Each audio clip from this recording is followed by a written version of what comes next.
Bienvenue dans cette nouvelle édition du 12-15. Au sommaire, la Tunisie convie les délégations de 30 pays dans sa capitale Tunis ce lundi. Ambition affichée, séduire les investisseurs étrangers et parachever la transition politique entamée par la révolte de 2011.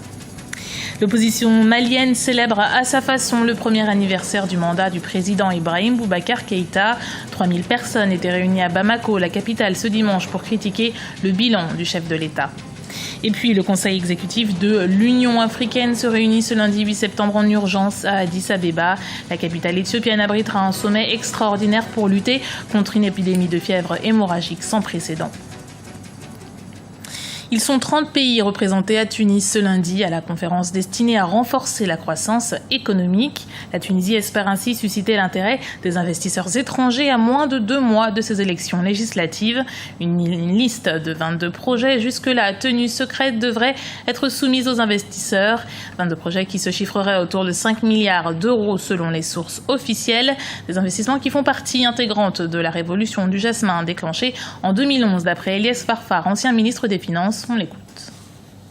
Il y a un climat, malgré un climat plutôt serein, où l'État retrouve sa forme. Et donc maintenant, il faut passer à la vitesse supérieure en termes d'investissement parce que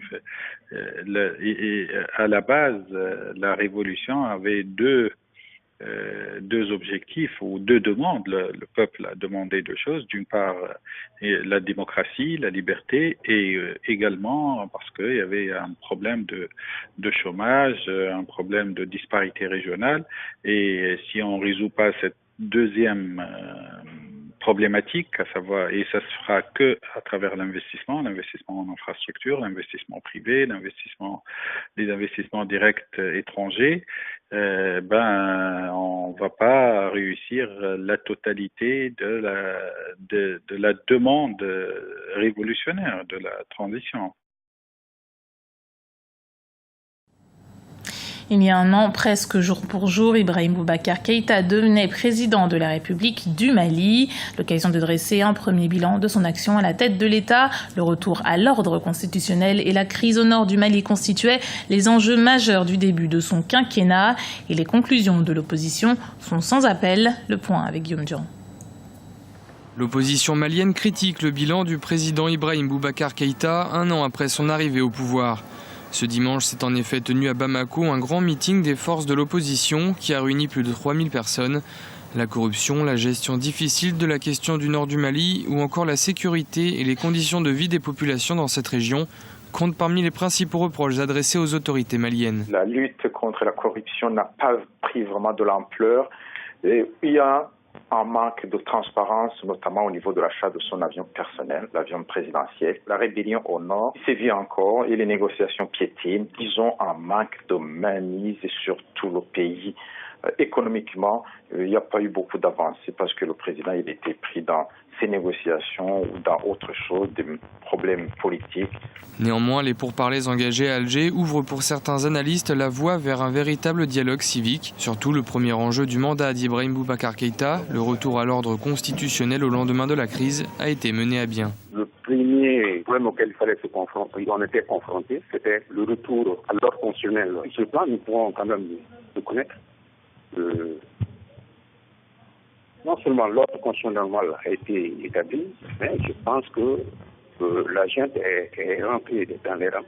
C'est une avancée que les accords de Ouaga aient permis l'élection du président de la République, l'élection des députés, et qu'en un an, on puisse assister à un retour à l'ordre constitutionnel. Qu'on ait également enclenché les accords d'Alger 1 et d'Alger 2 en se fixant comme finalité de revenir à Bamako, de réanimer le dialogue au niveau civil, au niveau technique et au niveau politique. Si au terme de sa première année de mandat, le chef de l'État, Ibrahim Boubacar Keïta, est parvenu à rétablir l'ordre constitutionnel et les institutions de l'État, beaucoup reste à faire.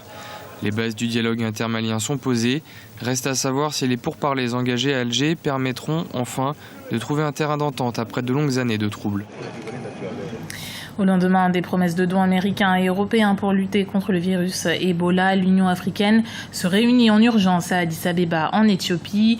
Le conseil exécutif de l'organisation panafricaine abordera les mesures sanitaires pour empêcher la propagation du virus. Depuis sa détection en mars, la fièvre hémorragique a été diagnostiquée à près de 4000 personnes et en a tué plus de 2000. Guillaume Durand.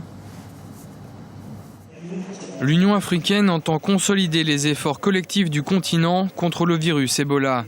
Cette problématique fera l'objet d'une réunion d'urgence du conseil exécutif de l'institution continentale le 8 septembre à Addis Abeba en Éthiopie. Une position commune ainsi que des stratégies appropriées en vue d'un combat efficace contre l'épidémie d'Ebola devraient être adoptées. La réunion répond à la nécessité d'avoir une vision commune de la maladie du virus Ebola et d'adopter une approche collective au niveau du continent qui prenne en compte son impact socio-politique et économique. D'autant plus que la fermeture de frontières ou la suspension de vols vers et en provenance des pays touchés menacent leur économie.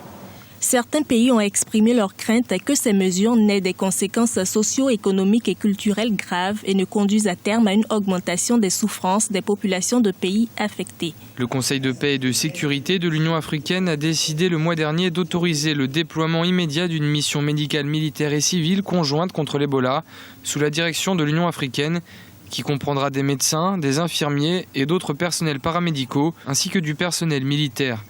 Le déploiement de cette mission médicale doit commencer le 10 septembre 2014. Au Burkina Faso, pour la première fois depuis 2012, majorité et opposition ont accepté de s'asseoir à la table des négociations. Vendredi 5 septembre, le secrétaire exécutif national du CDP, le parti au pouvoir, et le chef de file de l'UPC, parti d'opposition, se sont rencontrés. Au sortir de cette réunion, le chef de file de l'opposition, Zéphirin Diabré, s'est dit favorable à la discussion. Pour rappel, la modification de la Constitution permettant au président Blaise Compaoré de se représenter en 2015 est défendue par la majorité et contesté par l'opposition. Écoutons les propos de l'analyste politique Siaka Koulibaly. On a en mémoire que le CDP et les autres organisations qui font partie du Front républicain avaient déjà lancé il y a un mois environ à Gawa un appel au dialogue à l'opposition. Et cet appel était resté sans réponse de la part des partis de l'opposition. Donc je pense que cette visite qui a été effectuée, qui a été présentée comme une visite de courtoisie, également participe de cette volonté du parti au pouvoir de se rapprocher des autres organisations politiques, notamment celles de l'opposition, en vue notamment de renforcer leur volonté de dialoguer. Au Rwanda, la finale masculine des playoffs 2014 s'est disputée le 6 septembre 2014 à Kigali, la capitale. Elle a opposé la formation Espoir Basketball Club, championne de la saison, à sa dauphine du cercle sportif de Kigali. Un derby finalement remporté par les triples champions du Rwanda. Reportage de notre correspondant au Rwanda, Olivier Jacotan. Espoir Basketball Club, vainqueur des playoffs 2014 du basketball masculin du pays des 1000 collines. Les Verts et Blancs de Kigali ont montré leur suprématie sur le cercle sportif de Kigali en survolant la finale qui s'est jouée le samedi 6 septembre dans la capitale. Un match remporté 85 contre 54, soit 31 points d'écart. Les triples champions du Rwanda ont dominé tous les quarts-temps de la partie. Ils réalisent ainsi le doublé championnat et coupe des playoffs de la saison 2014.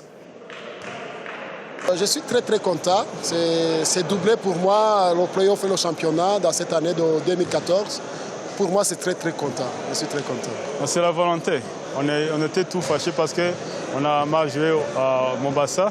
On a dit qu'il faut jouer, il faut montrer que même si on a perdu en zone 5, il faut jouer comme il faut jouer comme les champions. Les playoffs 2014 ont été aussi l'occasion de détecter de nouvelles étoiles montantes du basketball rwandais. Des jeunes talents qui vont redonner un souffle nouveau à l'équipe nationale senior masculine comme féminine du Rwanda. Des sélections qui commenceront bientôt les préparatifs des échéances continentales à venir. On a eu la chance d'avoir les jeunes joueurs qui ont évolué en même temps.